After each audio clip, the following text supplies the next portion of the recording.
I lost you on the grid there.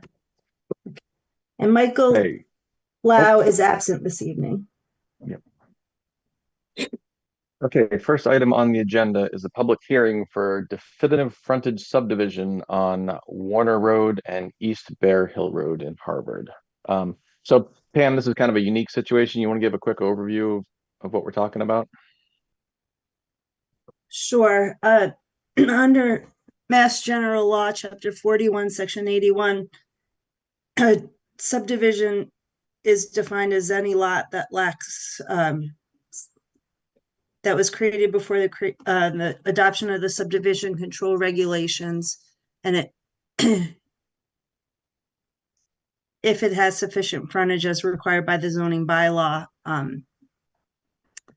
and because this then it can be endorsed under what we call an approval not required plan. But because this does lack the sufficient frontage as required under our zoning bylaw, we're not able to endorse it under an A&R, which is typically limited review without a public hearing. That variance from a frontage that was granted by the Zoning Board of Appeals requires this to go before the planning board under definitive subdivision to create a lot with frontage that does not meet the zoning bylaw. Okay, and in this case, it doesn't meet the frontage requirements because the property straddles both Bolton and Harvard, correct?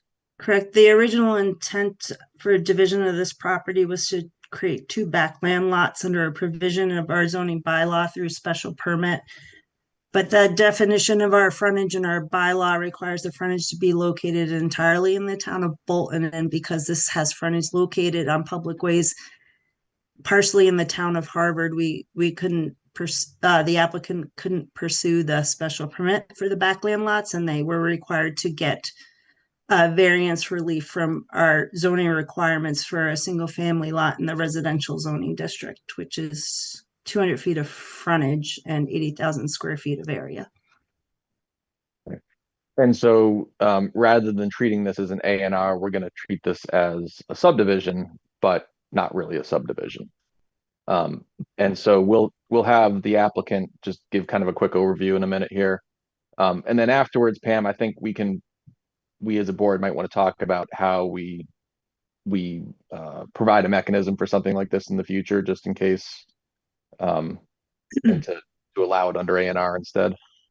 Well, yeah, it's some communities have a section in their subdivision regulations for definitive frontage subdivisions for cases like these. So the board doesn't have to go through and grant waivers for other submission requirements. It requires a simple review that is more similar to the approval not required process, though it's not labeled as such.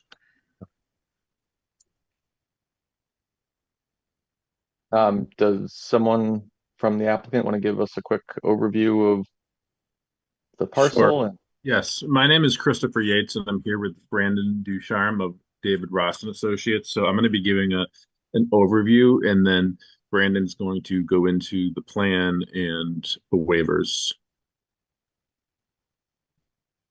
So my name is Christopher Yates. I'm here with Brandon Ducharme on behalf of Robert and Darlene Hazel, who are submitting this application for definitive subdivision approval for the subdivision of land um, identified as map 7C parcel 25 located on the southerly side of Warner Road in Bolton.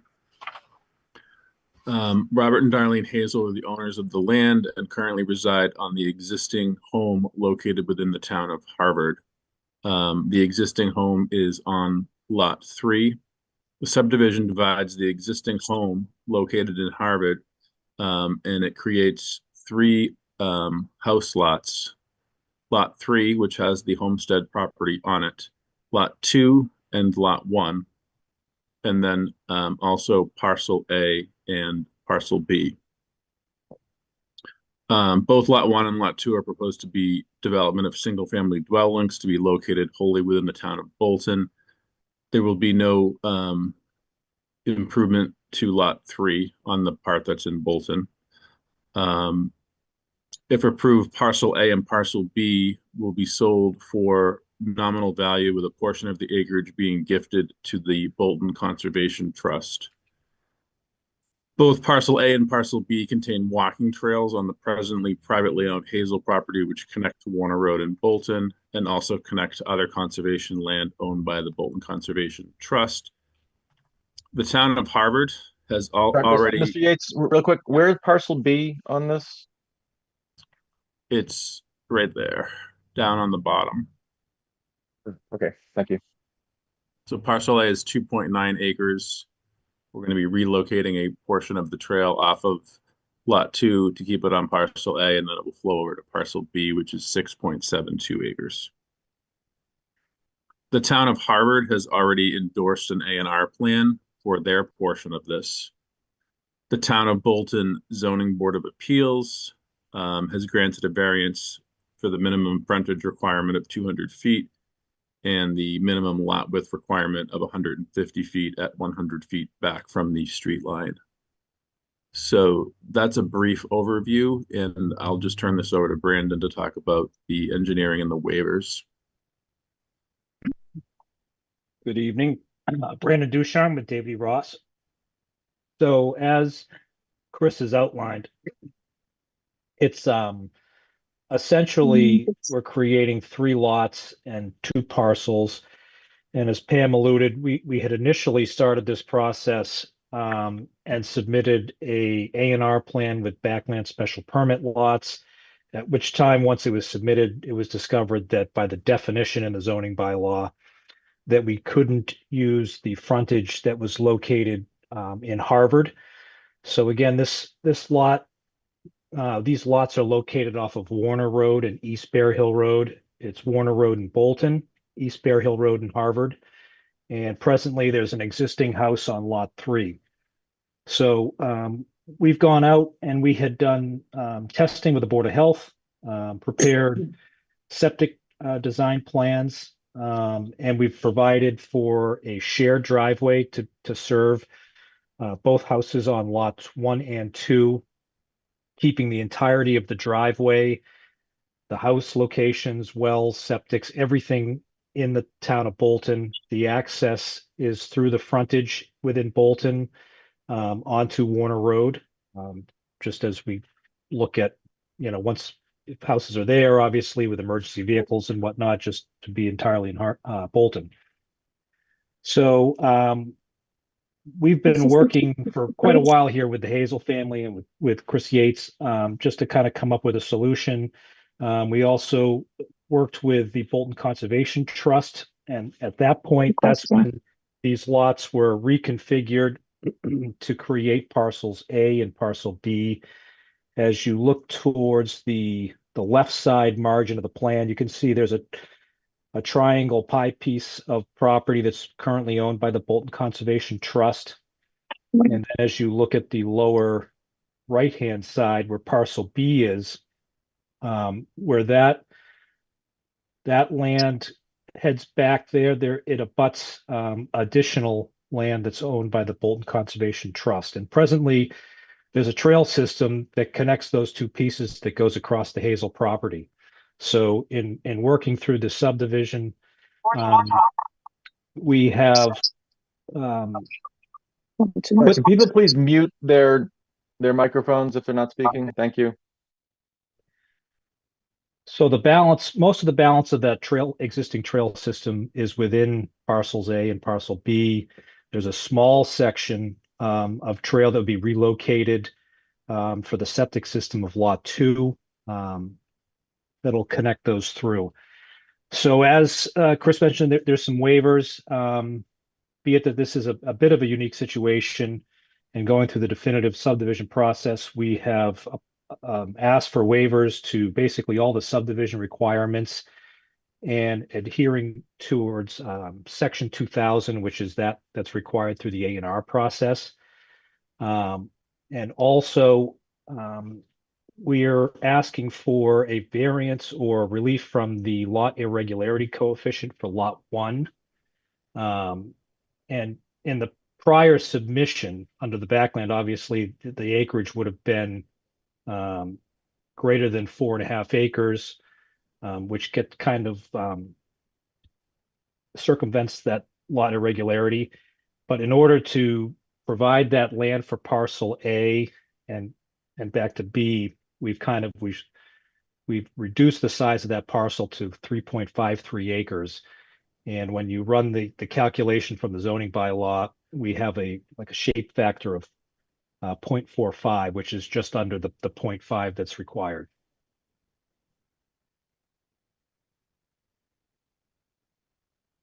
Okay. Thank you for going through that. Pam, any concerns or questions?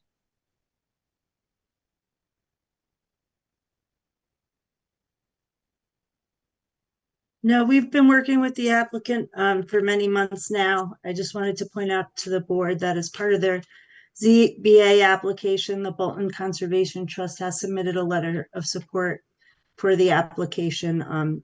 And they've been working closely with the property owners to get the transfer of parcel A and B under their ownership and relocate the trail. And the applicant's been very cooperative and provided a lot of information that was required to ensure that that land transfer happens.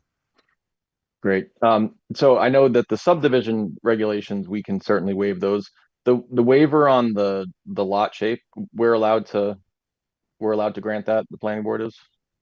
Yes, there's a provision in the zoning bylaw under the lot shape factor of section 250.13G. I can bring it up in the memo.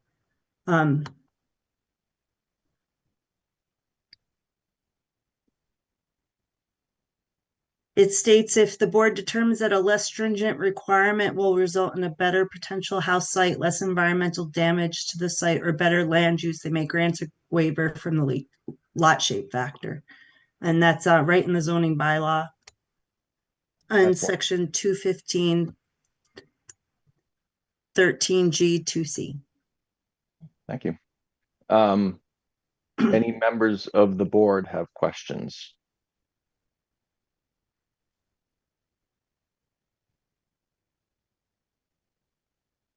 Hearing none.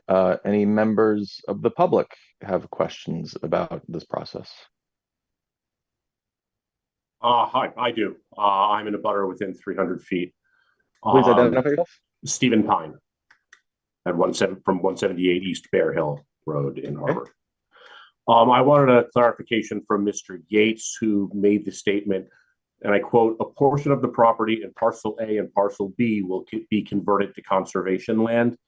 Does that mean parcel A? I just want to be absolutely clear. That means the entirety of parcel A and the entirety of parcel B, not portions of parcel A and parcel B, will be converted to conservation land. Is that correct?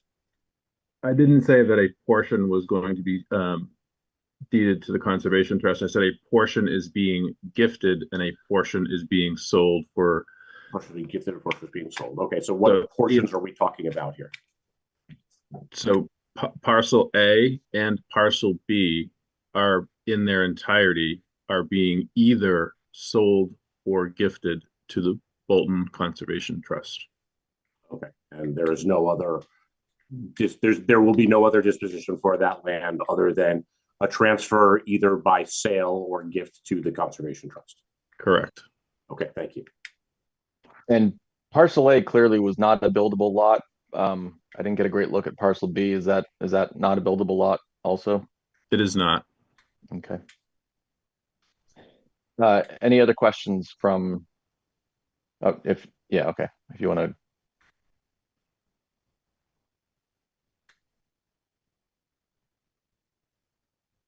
Mike Bob Douglas has his hand raised. Sure. Mr. Douglas, can you identify yourself and where you live? Sure. My name is Bob Douglas. I live in Stowe Road in Harvard. I had a question related to the planning board's decision. Is this a lot that could hold a single by right home? Which lot, sir? No, the property in Congregate. Could a single lot be developed on it without a zoning board decision or planning board decision? Mike, no, I can go ahead. address that if you prefer. It's up to you. Go ahead, Pam. No, go ahead, Pam. This is an unusual circumstance in that our zoning definition requires that lot frontage be located in the town, and because of Bolton and because the property straddles two lines, it wasn't allowed to pull a by right permits. So my question, Pam, and I'm sorry if I wasn't clear. Uh, so obviously that frontage is being split correct? Um, would a single lot be able to fit on that property without having to go through uh, a ZBA? No, it would fall under that same criteria because the frontage is not located in the town of Bolton. Okay. Yeah, my concern is that generally zoning and planning decisions of this nature are designed to reduce density, and it seems like this area parcel has been carved up so as to maximize the amount of density that can be put on it. So I'm curious why the town would make such a decision to put in two houses as opposed to one. I would hardly call this dense. I mean, they're each over 3 acre parcels. Yeah, if I may, it's about a 20-acre parcel of land. And, what we're looking to do is to create two new lots through this process. But, given that you could go through the subdivision process, create road frontage and go into that, obviously you would get a higher yield potentially out of that 20 acres. I believe we had discussions, Brandon, and I don't remember the exact numbers, but 5 or 6 potentially through the traditional subdivision process, and we decided to go with 2 instead of the higher number. Correct. Okay, thank you. Any other questions? Grace Miller from 175 East Bear Hill Road in Harvard. Can that change later on afterward, that it goes from the 2 lots to the 5 or 6 lots? Pam, I don't believe so, but Pam, can you please answer that? If the applicant chooses not to develop the plan that is before the board, they would have to start another process all over again, and submit what's called a definitive subdivision application. That goes through a more rigorous public hearing process, but also requires notice in the paper and notice to everyone within 500 feet of the perimeter of the property line. So this process would have to start all over again. So I Yeah, can't say that it's not possible.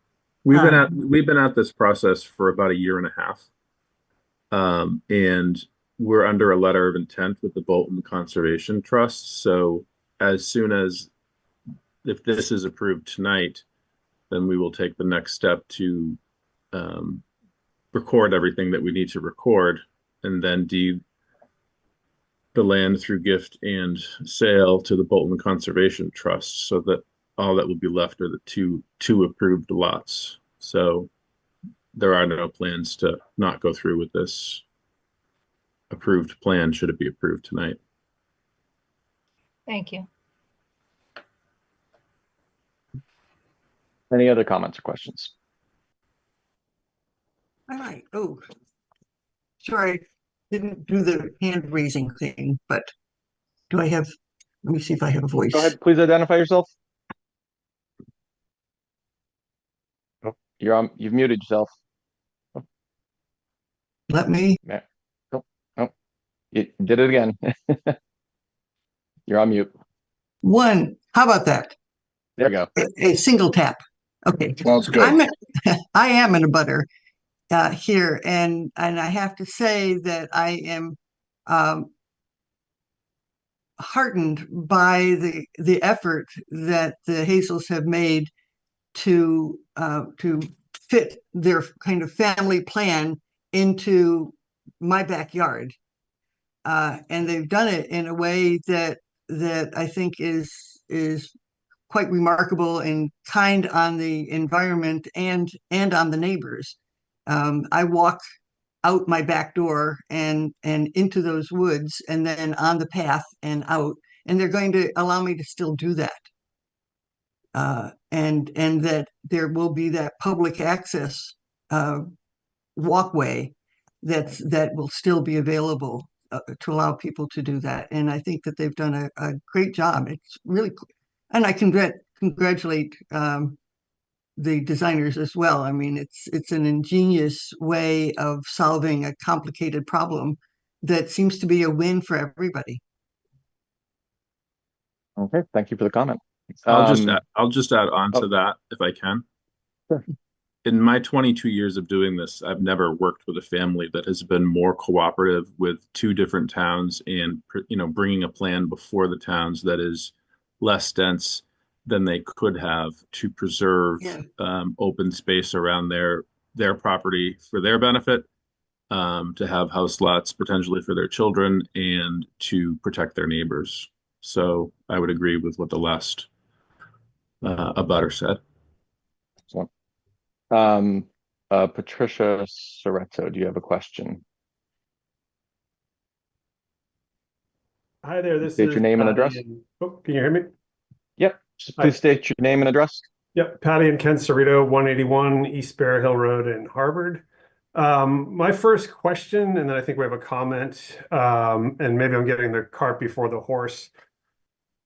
Once, let's say, construction begins or plans are approved final, what's the mechanism in place to make sure that the proposed plan is adhered to and that significant changes aren't made?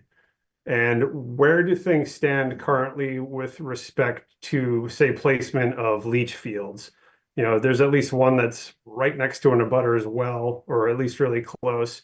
So that's a bit of a concern just in my mind. And then our comment is just that there was an initial meeting. What was the name of the meeting? We did not receive any notification about the initial zoning board meetings. We just want to make sure we're kept in the loop on this project as it advances. So the first comment about how is this process followed through? Pam, I would imagine that's building inspector. These, again, if we approve these lots as are, they'll be recorded at the Worcester County of Deeds. These will be established properties with lot lines. Pam, do you have anything to add to that? Yeah, it goes building permits. It also has to go through the Board of Health approval, so it'll be inspected by the Board of Health and the building commissioner. And then planning and DPW also review the driveway permit. So there'll be various staff that go out there to review construction prior to commencement, during construction for installation of some of the services. Obviously, the building commissioner will be out there for the throughout the construction of the single family homes, and then DPW and myself will inspect the driveway upon completion. And then for the question of leach fields, those will certainly have to meet the minimum distances from any wells. So I don't know if that's, not clear from the plans, or Brandon, maybe you want to speak to that. Brandon, I think you can answer that. Like, aren't the circles on the plans, like the leach fields are outside of the circles that are on the plans? Yes, so we had already begun and actually prepared the septic plans for both lots. And you can see on there where the leach field is proposed, which is where we had done soil testing that was witnessed by the Board of Health. And for the surrounding properties, we have research which showed the well locations along with a 100-foot setback, that circle that shows the proper separation from a potable drinking well to the proposed septics. And again, that will be, once these are finalized, that'll be reviewed by the Board of Health. Thank you. Thank you. Okay, we'll take one more question if anyone has one. This is Sebastian Bessner at 33 Warner Road in Bolton. I just had some questions. So I saw that, and I agree with basically with the plan seems to be taking into account most of the close neighbors. Just wanted to know, so I see that the parcel A will be donated to the Bolton Conservative Land, but is there any restriction on the lot one, the parcel, and what can be done basically on that land? If they can basically just remove all of the trees that's there, or can they do anything, or there's some restriction on what can be done on this parcel? Sorry, are you asking about lot A or lot 1? lot one, lot A would be a like Bolton conservative land, so I guess it would stay Yeah. the same way with the trees. I had the same kind of questions with basically kind of lot one, like all of the areas behind basically the leach field. Can they do everything they want with that, or there's some regulation asking for the trees to remain, or there's nothing of that sort? I don't believe there's anything of that sort. I mean, when you own a lot when you own a lot property, you can cut trees down as you see fit. So the planning board will not place any restriction on those, no. Okay.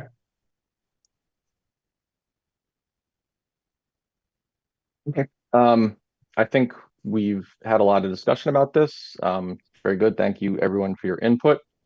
Pam, do we need to close this, or is the public, or is it Yes, just this is a we have to public vote? hearing. You would need to take a vote to close the public hearing. Okay. I will make a motion to close the public hearing on the definitive frontage subdivision for Warner Road and East Bear Hill Road. Second. Michael Gore, Aye. James Barr, Aye. Robert Romer, Aye. Eric Nyland, Aye. Austin Groner. Aye. The public hearing is closed by a vote of 5-0. Okay, and Pam, how do you want us to handle this? To make an approval with the 3 waivers as listed? Yeah, you should probably take a vote on the waiver and the approval separately. Okay. I think I will oh, sorry, go ahead. I just put the approvals up on the screen. There are 3 waivers that were requested and that we're recommending be supported by the board. Would you like me to read the waivers as is, or can I note the waivers in the? It's probably best if you read the waivers. Okay. I will make a motion to grant the following waivers for the definitive subdivision of Warner Road, East Bear Hill Road. First being a waiver from section 4,000 through 7,000 of the subdivision regulations, because the project does not require construction of roadways. Plan content and submission requirements shall comply with section 2,000, approval not required. Second, a waiver from section 1450, fees of the subdivision regulations shall be required for approval not required plans, $85 plus $110 per lot in lieu of the definitive subdivision filing fee of $4,300 plus $235 per lot. And 3, a waiver from section 250.13.g, section 1 of the zoning bylaw requiring a lot shape factor greater than 0.5 to allow lot 1 to have a lot shape factor of 0.45. Under section 250.13.g2c, it is determined that a less stringent requirement will result in a better potential house siting, less environmental damage to the site, and better land use by allowing the creation of parcel A to preserve the walking trail system and greenway connections. So we would need Michael Gore. Aye. James Barr. Aye. Robert Romer. Aye. Austin Groner. Aye. Eric Nyland. Aye. The waivers are granted by a vote of 5-0. And I will make a motion to approve the definitive subdivision for Warner Road, East Bear Hill Road. Second. Michael Gore. Aye. James Barr. Aye. Robert Romer. Aye. Austin Groner. Aye. Eric Nyland. Aye. The subdivision is approved by a vote of 5-0. Okay, I appreciate you very everyone's work much. on this. Thanks, Pam. Good luck, everyone. Thank you very much. Yeah. Thank Thank you you. very much, everyone. Great night. Okay, next item of business is bylaw review. So I think we're coming close on our cottage overlay district. Pam, you want to bring up our latest? Yes. Give me Version. 1 second to shut everything. Close all the other. Bring it up. Looks like it's mostly just us now.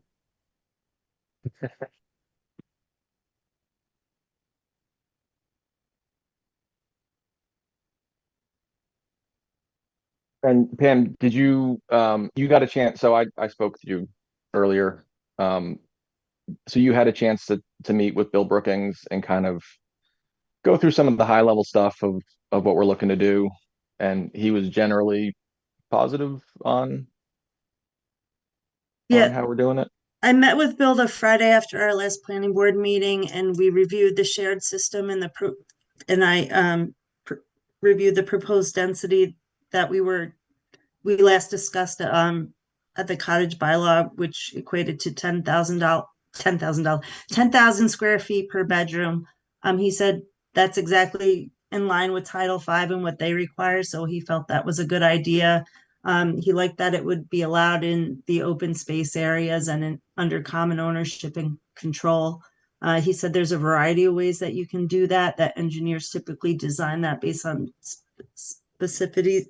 specifics of the site, and that he's seen it done in all different ways with shared tanks that go into common leach fields, or he's seen individual tanks which go into common leach fields. He said it really depends on the topography and the layout of the project, and that you're allowed to do it a variety of ways. We also spoke about the public water supply system and the 26 bedroom requirement. And he said the way you divide that and how it is classified as a public water supply is really under DEP's jurisdiction. They do have a common provision in their drinking water regs. He said, generally speaking, if it's under a common ownership or control umbrella, and there's different entities under that main control, that they do consider it as one entity and would require a public water supply. But he said it's really DEP's jurisdiction, and he didn't really want to get advise on that, those types of and projects. Also, oh, sorry, Pam, but also on that, like that we shouldn't call out anything regarding that in this bylaw, right? He's like, right. Yep. Okay. Right. It's really we can set out the requirements and how they set it up, and what it's classified as is really not under our control. Mm-hmm. Okay, that's great. So, and then do we have any other open questions from last? Oh, real quick. So we're saying that they can build, they can use 50% of the open space, right? Yeah, that's different than our phosphid. We said they could use 50%. Yes. Let me pull it up here. Well, the phosphid was none, right? No, we kept 25% in the phosphid. Oh, okay. That they could have as wetland or floodplain, but we expanded it in the cottage overlay district for open space to allow septic systems and stormwater treatment. So they can use up to 50% of that. And so I guess did Bill think would it be better to go higher, or did he think 50% of the open space would be enough to fit what they needed into those things? Well, they can locate the septic system in that area, but the thing that qualifies under the Title V 10,000 square foot requirement, he said open space preservation can count towards that. Even so, even if the septic and leach field are not located within that area, the preservation of that open space can count towards their density requirements under Title V. Right. I don't follow that. So if the land, you have to, Eric, can you mute? Overall, for common systems, there's an overall density of the 10,000 square feet per bedroom in general. Yep. And that has to, you can balance that with preservation of open space areas. So if you have a shared system in one location and say it takes up half of the open space, and the open space, let's say that open space is 5 acres. you can put the leach field and components of the septic system on half of that, but preservation of all of that will count towards your density maximums under Title V. Let's see. I was thinking more along the lines of if they like rather than keeping the 50%, if they needed like additional space for the leach field or whatever whatever else they need for the water and septic. They shouldn't. Okay. Particularly yeah, since they can count that area towards their density maximums. Perfect. That's all I wanted to know. Yep. Okay. And so last week, I think we had a lot of discussion around the maximum size. So we said we landed on 1850, which I think was where we came down on. We are not giving a maximum any sort of number of bedroom sizes, correct? Because the bedrooms effectively get we are saying no, we decided to cap it at 3 to cap prevent at 3. Okay. large 4-bedroom units. Yeah. Right. Okay. 3 bedrooms, 1850 square feet. Okay. I believe that was the consensus at the end of the last. No, you are right. Yep.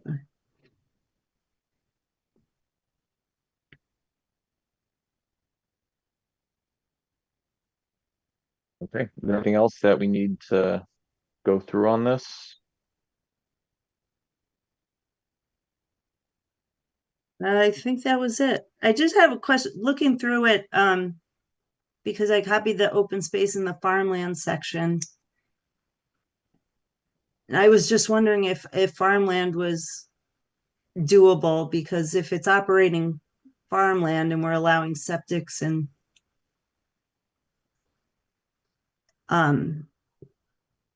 stormwater treatment to be placed on the land, if it was even feasible to have an operating farm on the open space.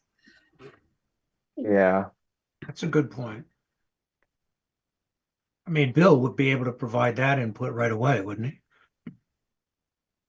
I mean, what does that mean? A farm? Like, does that mean a community garden, or does that mean an actual operating farm where they're somehow writing off the property as a farm? Well, the FOSBRD gives preference towards farms and farming operations to be located in the open space areas. I mean, does the Right to Farm Act have anything to do with this, or? Not really, no. Okay. I guess we can leave it in there, and if it's doable, and relevant, people will use it. I mean, at one point towards the top of the bylaw, we basically said like all cottages are a FOSBRD, but that's not really the case, right? No, I took that out. Yeah. Okay, yeah. great. Yeah. So, I mean, I'm fine with leaving the farmland restriction in there. I mean, basically that's just a designation of the open space, right? As to what they do with it, as opposed to. So it's like what would they do? They would designate it a farmland restriction, and then someone would own it rather than deeding it to conservation trust or something like that, right? That's what that would do. Yeah, it still requires the land be preserved, but it allows a agricultural protection restriction or CR on the property while it's being farmed. And then if the farming operation ceases, it has to be transferred to open space. Okay. I mean, if it doesn't cause any issues, I mean, I'd say leave it in. But yeah. I don't. It doesn't hurt anything. I just don't know how feasible it is. That's. Yeah. Yeah, I agree. I think it's actually nice if people want to have a farm in their community. I guess my only concern would just be about are there additional restrictions about runoff and things like that we're not thinking about in terms of how it's placed next to residential? Well, I mean, the septic would have no runoff from that since it's a leach field. But I mean, as far as the farmland, right? So if the farm, I see. If it will be farmed, which sounds great. I guess, Yeah, are there some additional concerns about the impact of the farming on the residential portion of it? no, that's an excellent point. Yeah, I don't know, Pam, is like being a farm then governed by the agricultural committee in Bolton? Like who actually goes and deals with that sort of stuff? Sounds more like a communal garden to me, but I mean, I could envision a community garden, but it's like that doesn't need a farmland restriction. Well, right. actually, so that's a good point. Like if someone wanted to have a community garden on the open space, technically the open space doesn't belong to the residents, it belongs to the town.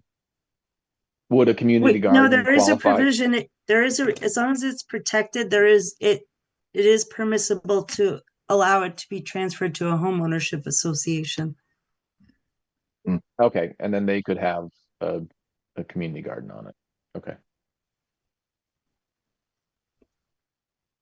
Is there any definition of farmland anywhere?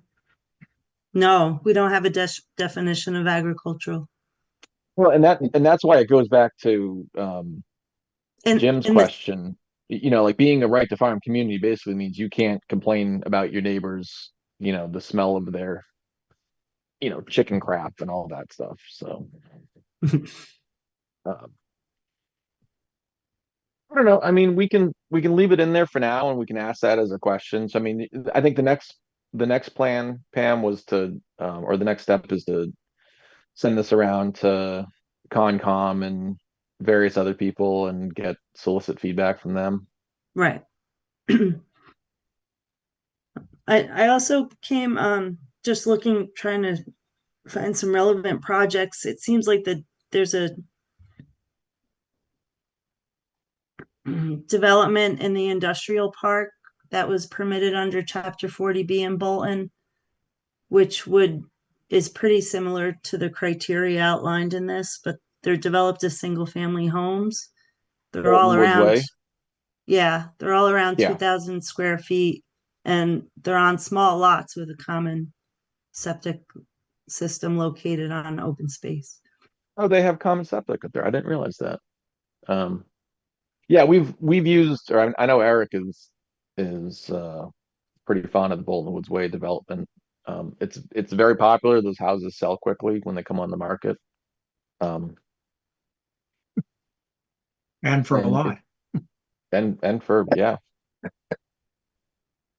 Yeah. So the so- homes there seem to be around 1,600 square feet to about 2,200 square feet. And I think there's no garages on those, if I'm not mistaken. Whereas we've given the option for garages. Yes.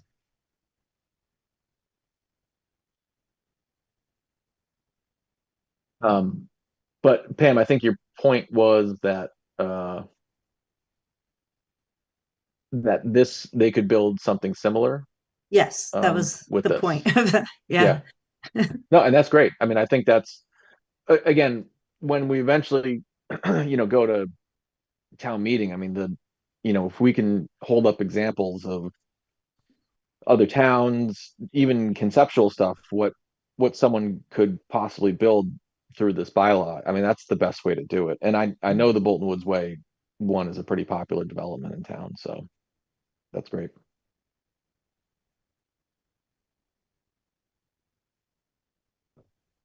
Okay, and you had put some questions at the bottom, and do we feel Those like are all are old questions. I didn't really have anything new. I think we kind of Okay. went over everything. We And we if- made the inclusionary zoning bylaw applicable to this development, and we omitted the provision for payment in lieu of. So you have to construct the affordable units if you choose to use this overlay district. Good. And so actually I do. So how does that work? So because we're restating what the require, because I thought that was just part of our inclusionary zoning bylaw. And that did give for fee in lieu of. So are we just restating that here, what affordable means within this the cottage overlay district. No, let me find it. I said that this bylaw must comply with the inclusionary zone. Let me do this. The inclusionary affordable units, this bylaw must comply with section 250-27 of the inclusionary housing. However, fee in lieu of the creation of units or construction of off-site units shall not be permitted. Okay. So And that's that the and we thought can do on that. that We can- was, I'm sorry, No, what? I'm fully on board with doing that. My question was, is it okay because that's the inclusionary zoning bylaw is a bylaw, can we basically say, no, you can't do that one part of that in this? Is that legal to do? We can, because this is a special permit. So originally the inclusion, and we're allowing a density bonus in exchange for certain provisions, and this is one of those provisions. Perfect. Okay, that's great. So that's my opinion. I guess we'll find out definitively when council reviews all the bylaws, but yeah, I think it's fine. Okay, great. And when does that review happen? As soon as we have them in kind of like a final draft and they go out for advertisement, I was planning, of course, this has to be approved by the town administrator, but we've spoken about this. We'll send them to town council to start review. Got it. And about how long does that review take? Is that something that could block us for all town meeting? No. That's why we're starting it early. They review all the warrant articles for town meeting typically. The whole warrant gets sent to them. So we're just kind of doing it earlier in the process. So issues are addressed as we're advertising and conducting public hearings. Could we say something like, if you build units, like some smaller units, whatever number, that we can waive the affordable housing units? Like if you build like 1,600 square foot houses or whatever, something like that, like as another incentive to build smaller houses? I don't know how you would do that. I mean, it's basically, I guess, kind of like like a friendly inclusionary housing, like just build smaller houses and that's your inclusionary sort of thing. But I guess isn't that incentive already there? Like if they can build more, then they should. Yeah. You're asking about additional incentive over top of them having a higher yield. So we're still doing what is an inclusionary housing? Every 8 you need to give 1. Is that what it is? Yeah, there's a range. 8 and up is when it starts to be applicable.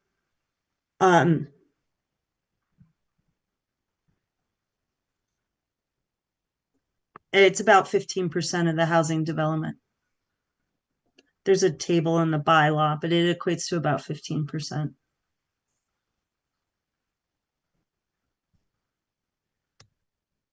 So building smaller houses wouldn't give us any more density, because that really comes down to the bedrooms per 10,000 square feet, right? I mean, I guess it could if you made them all much smaller. Well, yeah. So, I mean, so if they went smaller and had fewer bedrooms, they technically can get more density that way. Yeah, what we said, 10 acres, it works out to be 44 bedrooms or something like that, 42 bedrooms. Yes. So, yep. So it could be, if you do two bedroom places, it could be 21 units or 22 units. Yep. Oh, I see. So the incentive is to build units with smaller bedroom counts as opposed to ones with larger. Is that what you're saying, Eric? Yeah, that would allow them to build more buildings. Eric is trying to find a way to say, if they build smaller houses in general, you could still build smaller houses. You could build a small 3-bedroom house. I mean, those are things. And then to avoid the affordable housing costs. I don't want to, because the affordable housing thing is it basically gets deeded affordable housing.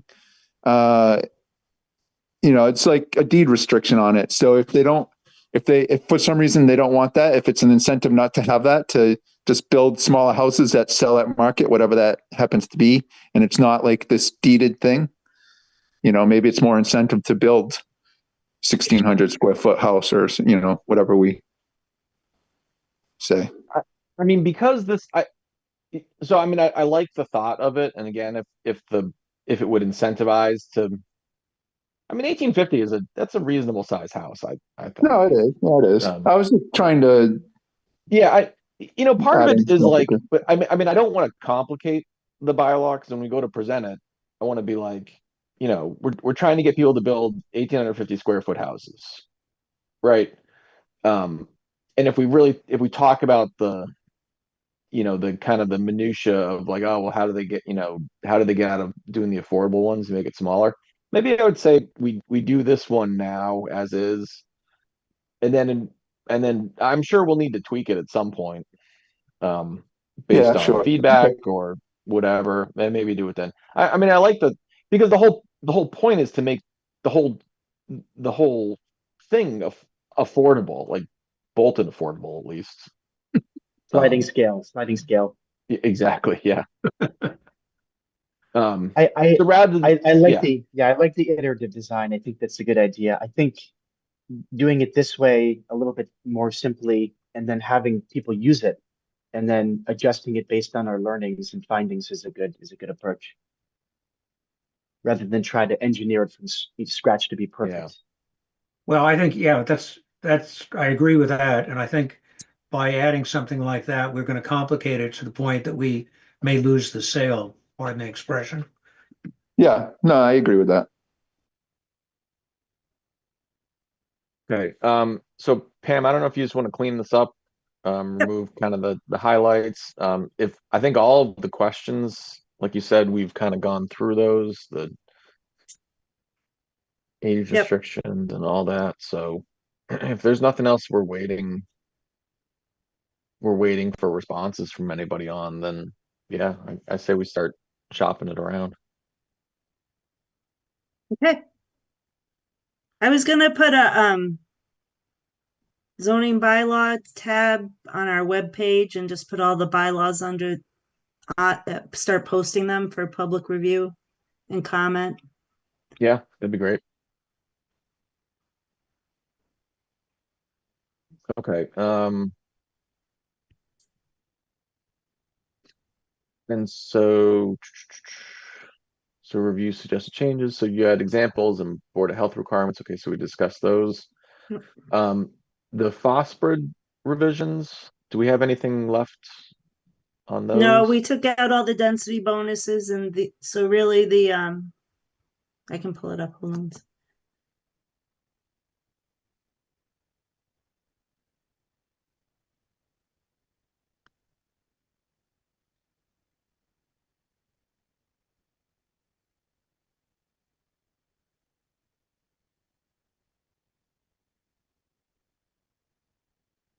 We just cleaned it up, took out the density bonuses. And increase the open space requirement to 50% of the lot size. 33% of that can be, I'm sorry, 25% of that can be wetlands and floodplain. And then I had a question on stormwater management, but I'm pretty sure we opted not to allow that in the open space area. Our current bylaw wasn't clear, but I didn't see it in the last few that were approved. What would that be, like swales, Detention ponds, stuff yeah. like that? Yep. Yeah. Yeah, I wouldn't put that in the open space. Okay. And that was really it. Then the 4-step design process is in there along with plan submissions representing each phase of the design. And then if this passes, then we just have to update our rules and regs with all the kind of nitty-gritty stuff that Randall had in his suggestions, which we've already started doing. Yeah. Okay, awesome. So in the shared folder, so we have so ADU, which I think we're we're pretty well aligned on that one. Definitions and all that stuff that I think there's nothing left to do on the ADU one, right? We feel No, comfortable I on that added the one? gross floor. We were waiting for the state guidelines. Those came out. They're not final yet, but the public comment period has closed. But I just incorporated the definition of gross floor area into the bylaw. So that was the only thing that's changed since we originally looked at it. Okay, and then we use gross floor area as that is what our maximum Yeah, we size is used, based so on. I changed them all to uniformly be calculated off a gross Yep. floor area instead of heated living space. Perfect. Okay, so 80 is good. Yep. Send the cottage out for comment. Yep. Phosphorus, I think we're good with. So floodplain is this is just accepting the new maps, right? We're not actually No, we doing had to anything. change the bylaw because they don't use 100-year flood determination anymore. It's now referred to as foot above the base flood elevation. Because the 100-year flood is no longer the 100-year flood. Yeah. And they had some other requirements that they wanted incorporated into the bylaw. So we have to delete what we have in its entirety and replace it with things that match the model flood management regulations. I've been Okay, so working with. Oh, I'm sorry. Just real quick. So this is in the floodplain folder. So the Yep. January Yeah, 2025. we did bring it up one meeting, and it was Okay. put in there, the folder for review along with all the new floodplain draft maps. Wow. They only did the northern portion of the town. I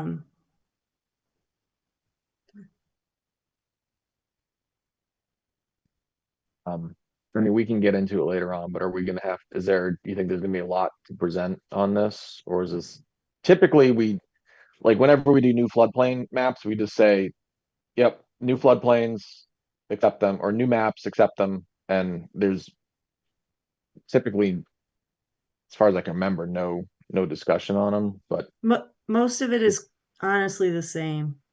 Okay. So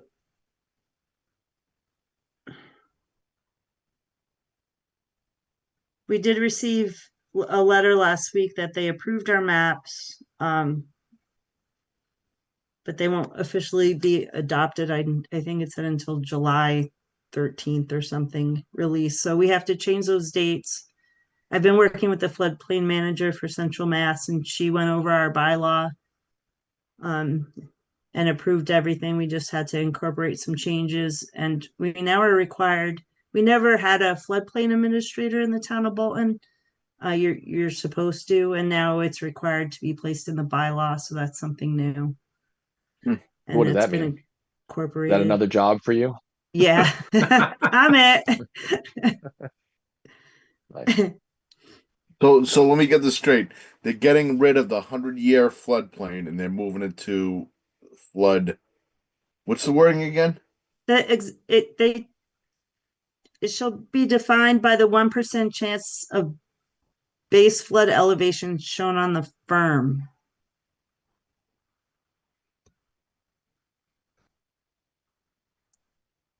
Okay. What's the firm? That's the flood insurance rate maps. Oh, okay. They're And they're those the are maps. all the PDFs that are in the panel blah blah blah .pdf. Those are all the new maps. Yes, I only put the new maps in there.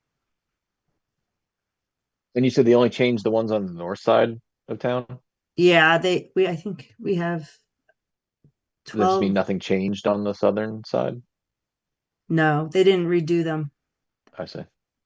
They collected new data for portions of Massachusetts, and that wasn't one of the watersheds they chose to do.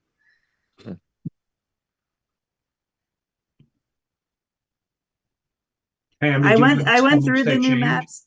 I'm sorry, what's that? What was your sense of how much they changed? I Nice. couldn't locate anything that has changed, honestly. Okay, that's great. Mm. As long as I some, didn't, I wasn't able to overlay them or go through them terribly close, but just, a screen by screen comparison didn't show much change. Okay. Nothing noticeable. So that means that just some of the definitions have changed, but the actual maps are still the same. Is that? They're new maps with new dates that they want yeah, us to obviously, reference. obviously Yeah, updated maps, Yep. but yeah. like no one's gonna be like, is my house now considered in a floodplain when it wasn't last time, I right? didn't notice any new properties being incorporated. I still need to verify that with the floodplain manager. Okay. Okay, so that's the floodplain, phosphid. Okay, and then we're gonna do the scenic roads one as well. Yeah, the scenic roads one is done. We did, I think that was one of the first ones we did. I'll put it in the drive. That was just correcting street names and the MGL reference. And then we have a signed bylaw, which I'll have for you for the next meeting. Okay. So it's done. I just need to meet with the town administrator on it. okay, and that'll be, so we'll have 6 total bylaws that we're gonna present. Yeah, and then we have the site plan review. We're changing it from the select board to the planning board. And that's a zoning change, or that's? Yeah, it's a zoning change. It should be fairly simple though, because we're just replacing. It will be fairly simple. We're just placing the select board name with the planning board name. Yeah, and that's fine. And they've always Yeah. deferred to us anyway, so no Mhm. one's gonna care about that. So No. basically, so ADU, cottage, and phosphid are all housing production bylaws, so 50% pass, Correct. and nothing else is particularly complicated or controversial. No, the scenic road is just Yeah, kind of a silly administrative thing. some of these names are great though. Town Farm Road, Willow Road just doesn't exist. Love it.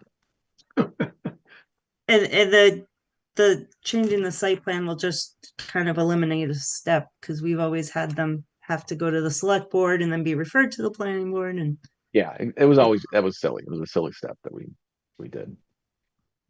Okay, awesome. So it is now, let me look at the calendar. So we are at January 22nd.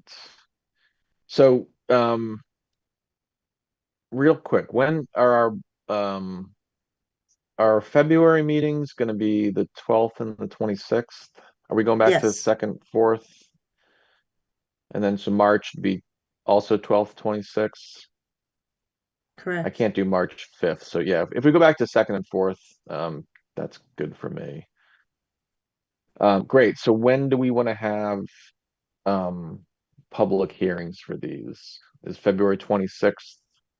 Yeah, if we do it on the 26th, then we can have one additional meeting on the 12th if things need to be continued or revisited for any reason.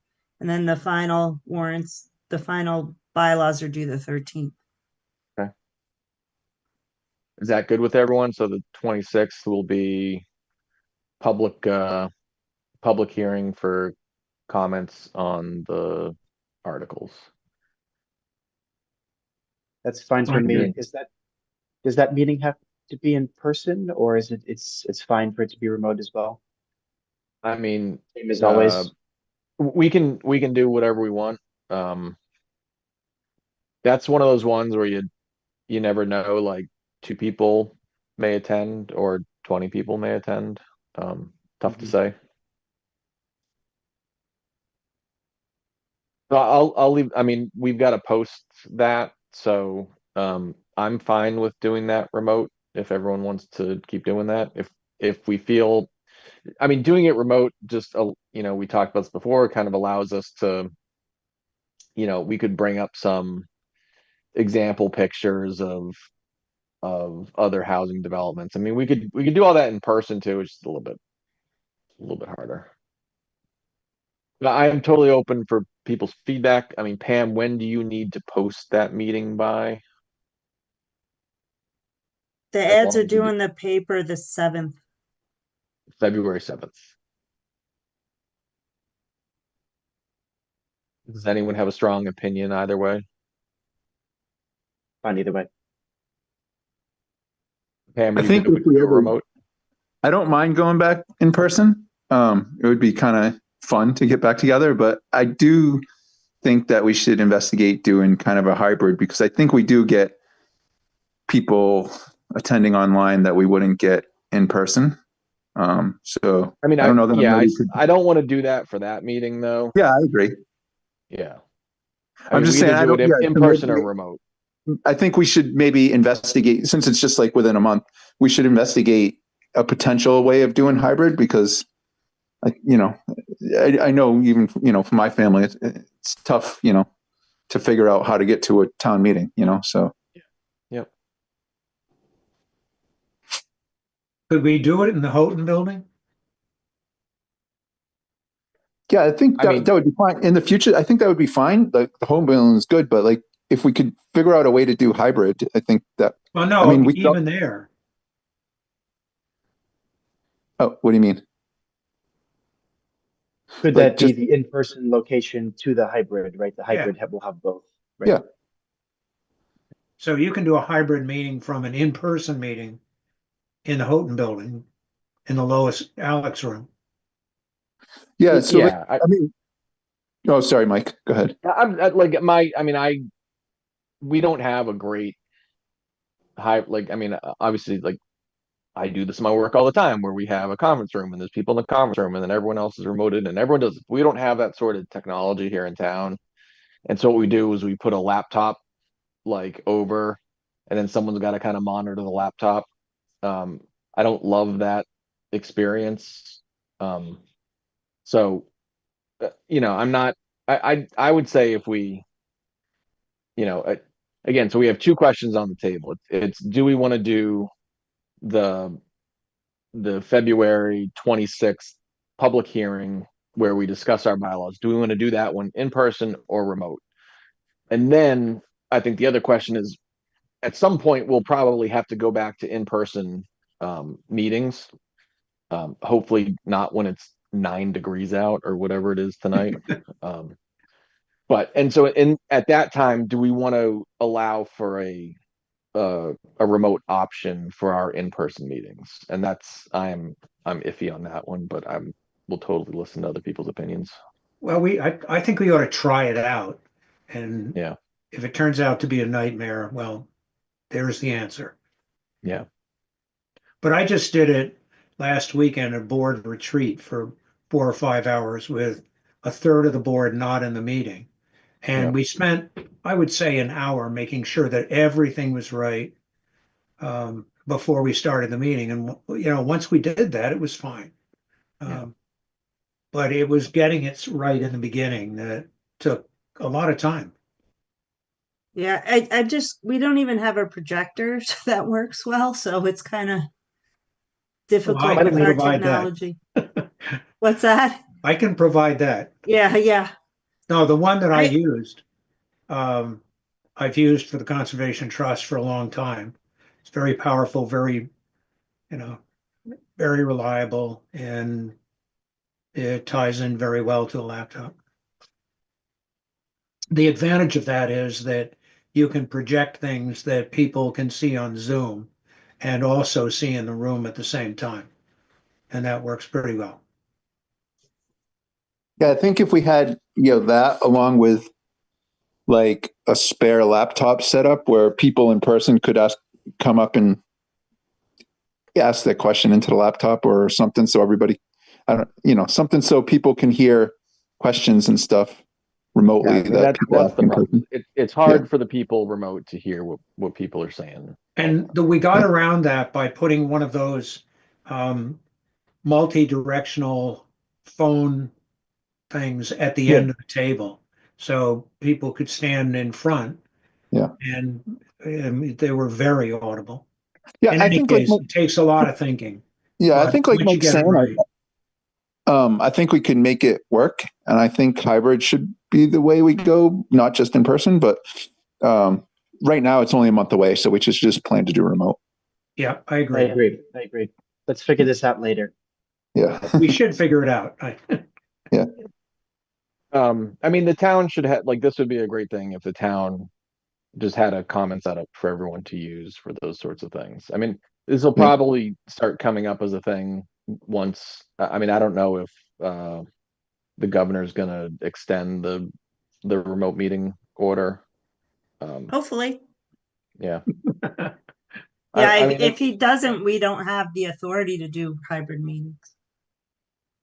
yeah, that's a good point. I mean, I know you could dial in under some circumstances pre-COVID, because we did that on a couple committees, but either way, so here's what we'll say. So February 26th, public hearing for the bylaw reviews, and we'll do that one remote. Yep. Everyone good? Awesome. Yep.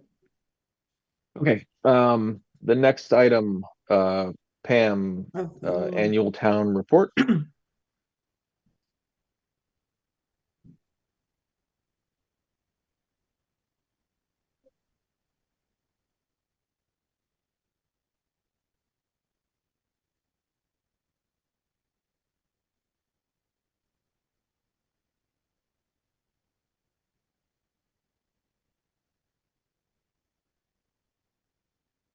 I think you just need to update Eric's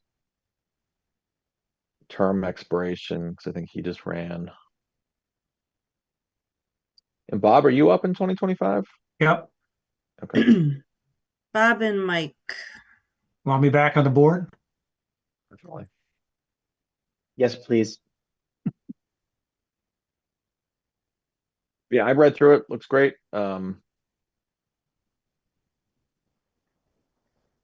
And I don't think we have. Does this include our budget, which is a very small budget for training and that sort of stuff? No, it hadn't been in the last few annual Okay. reports, so I didn't know that. Maybe that just goes to advisory. Wait till you see the new IT equipment we need. Yeah, right. I feel sorry for Marie.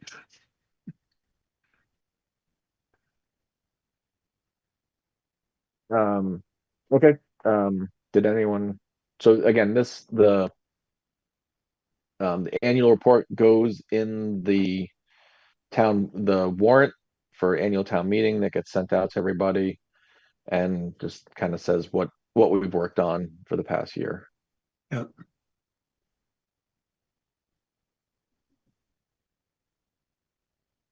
Pretty straightforward. Pam, are they going to continue printing the annual report? I know they are this year. Why are they talking about not doing that? No, I was just curious because a lot of things aren't anymore. They printed it on like the very thin newspaper type stuff last year. Bible paper. Yeah. Okay. So if there's no other questions on the town report, brings us to other business. Pam, anything going on that we should know about?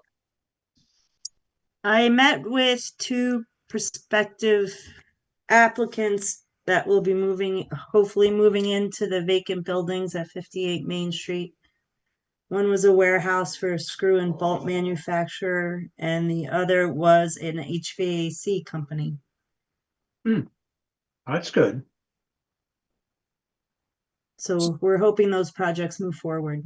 There would be no exterior construction. Did you go on a tour with them of the property? No, I did not. Oh. So these are for the ones on the south side of 117. Yeah, there's a smaller building up front. Yep. And the bigger one in That's the back 58, and that would be the warehouse with office space, and then the building in the rear, which is the larger building, was there's someone interested to move their HVAC company in there. That's great. Cool. Yeah. How long have they been vacant? I don't know that answer. More than 2 years. Oh, like 5 years. Probably. Yeah, wow. Maybe even longer. I mean, think the closest we had was the weed people that almost opened the Manufacturing. the manufacturing one, but other than that, I don't think we've really had much interest at There's- all. I think I saw I mean, paperwork saying that was in 2020. Was it right around COVID? Yeah. 2021, Yeah, that maybe? sounds right. Yeah. United Cultivate, was that United Cultivation or was No. that who? No, that's the somebody- one on Main That's who Street. moved in. Okay, yeah. I mean, there's been nobody there since I lived here, and that's 2010, I think. So Yeah, I mean, Cobham and Atlantic Microwave were open when I moved to town, but that was forever ago. So So okay, both of those uses require special permits with the planning board. do they want to substantially change the buildings? Did you get a sense? No, of- everything's interior. Awesome. Anything else? The Baba Sushi restaurant, which is going to be called Orchard and Oak Tavern, is moving forward with their zoning board of appeals application. They're proposing to tear down the front deck, replace it with an ADA compliant ramp, and replace the deck with outdoor seating, with a flat patio to be located to the right of the door. There's no, that's ZBA because it's within 50 feet of the front or something. well, it's just a stone patio on the ground, and they meet the 50-foot setback. But it's expansion or change of a non-conforming use. What's non-conforming? The use, it's in a residential district. Restaurant. in the Oh, I restaurant. see. Because it's residentially zoned. I got it. Right. Like the most pre-existing non-conforming thing we have in town, I think. Well, that's great. They're moving forward. Did they have sort of a timeline for? So if they're doing patio, I imagine that means sounds like springtime work. Were they? So they were months off from opening. Did you get a sense? Oh, yeah, they're doing some pretty significant interior work they're making all the bathrooms ADA accessible. Oh, good. And doing some renovations interior, which doesn't require review, so they're expected to proceed with that. They have the permits already issued. Anything on Colonial Candies? No, I haven't heard anything on Colonial Candies. What is going into the Ebenezer Town Yard? Maybe Eric, you know that better. I don't know. I don't know what's going on. I was just going to ask that. The new This is barn, the retail? tiny barn. The Yeah. ZBA allowed for 3 retail uses, but I don't know what they specifically are and if there will actually be 3. We're talking about the one on Main Street that's being constructed. That timber frame barn that they're putting up. Yeah, it's really cool. Yeah, it looks Yeah, great. very nice. One quick question, Pam. I think I heard that are there any updates on the budget for the town? I think, are we over by $1.7 million? Is that what I heard? I know that there's a lot of budgetary constraints and they're discussing an override. Great. I was really hoping my What? taxes would go up higher. Go watch the advisory committee meetings. Provide any feedback there. What about that? So what about that little house next to Integrative Animal Health? That's in a business zone. I saw I don't know if there was there was a bunch of furniture coming out. So I don't know if there They was. randomly sell antique furniture there sometimes. Oh, is that what that is? It's like they've done it at least twice that I've seen. Yeah. It's just they bring a trailer up and they sell some stuff. Oh, but what about that house? I mean, Yeah, Pam, this is the house anybody- right as you go on to 495 South. I Yeah. saw I thought it was an estate sale going on, but That's what I thought it was, know yeah. because House that's a has been business vacant zone. forever. Yeah. That's like a business zone lot. I don't know. Yeah, I don't know why they don't sell it. I mean, it's right next to 495. It sounds like I think I saw that there's like another yoga studio opening up on top of United Cultivation. So it's, I guess Country Cupboard's getting filled up, so that's good. Mhm. Isn't that where Dog Watch is, or is that? I think now it's going to be a yoga studio. Oh, cool. Dog Yeah. Watch they just applied for their business certificate through the clerk's office. Oh, but were So they even? that was just issued. I think they were a home business mainly. Maybe they. I don't know if they're still there or not. Maybe, I don't know. Yeah. That was the I know. address they used, so maybe they have a Okay. little office space there, yeah. Maybe. Yeah, maybe. So would they have to come before us, the yoga people? I don't think so because they're a tenant. It So seems like parking would become an issue depending on how big those classes are. Yeah, whenever there's a I don't think that came through. Whenever there's a license for a new use with an existing space, we ask for a parking tabulation for the building as a whole to just ensure there's enough. I mean, they have a ton of parking out in the back of it, but just I don't know how many people ever actually use it. actually, I happened to be back there the other day. I don't know. I was turning around or something. I was like, "Wow, there's a lot of parking back here." There's a ton back there. Yeah. I didn't realize there was so much parking back there. Yeah. But no one ever uses it. That's the point. 'Cause it's No. so far back. A yoga studio actually would be a good spot for that lot because they're there for a good hour or so and Totally. Yeah. assume that people like to get some exercise, right? Some extra steps. Yeah. Okay.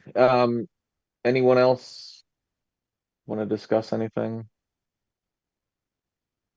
I think when we used to have bylaws, the select board would like us to present to them at some point, kind of the gist of the bylaws, because I think they vote on them as well. So I don't know if that needs to get lined up. No, they vote on the warrant. Yeah. Yeah. Yeah, they vote to approve them or not. Yep. Yeah. So you I don't usually know give if a presentation to them at their meeting? Yeah, that's what we used to do. I mean, Okay. whether they want it or not, I don't know, but Okay. Yeah, I mean, so that would be we'd be looking at March for that. I don't know when the warrant closes. I mean, The 13th. of March Mm-hmm. or of April. No, March. Oh, It's early. so it is early. And maybe ask Marie when if they want us to go and when they want us to go. Okay.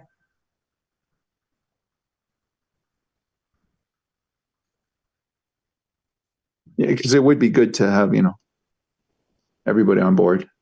3050. Yeah. Okay, I think the last thing that we have to do is some meeting minute approvals. So this was for October 23rd. So those were sent in a second email by Pam. So hopefully everyone got those. If you want to postpone that, 'cause I just sent them out today, that's fine. Yeah, it's up to I don't know if people got a chance to read through them, we can vote. If not, we'll do it at the next one. No big deal. Anyone have strong opinions? I have no issues with it, so but whatever you want to do. I will make a motion to approve the planning board minutes from October 23rd, 2024. Second. Michael Gore, Aye. James Barr, Aye. Robert Romer, Aye. Austin Groner, Aye. Eric Nyland. Aye. Okay. The October 23rd minutes are approved. Okay, and I will make a motion to approve the planning board minutes from November 6th, 2024. Second. Michael Gore, Aye. Robert Romer, Aye. James Barr, Aye. Eric Nyland. Aye. Austin, you were absent, so you need to recuse yourself. Okay, so these minutes passed by a vote of 4-0. Great. Okay, so These were AI generated, by the way. I assume that that most of them have been they've No. yeah, they're so detailed. I mean, like Lauren Great. did the October minutes Oh, that were really? detailed. Yeah.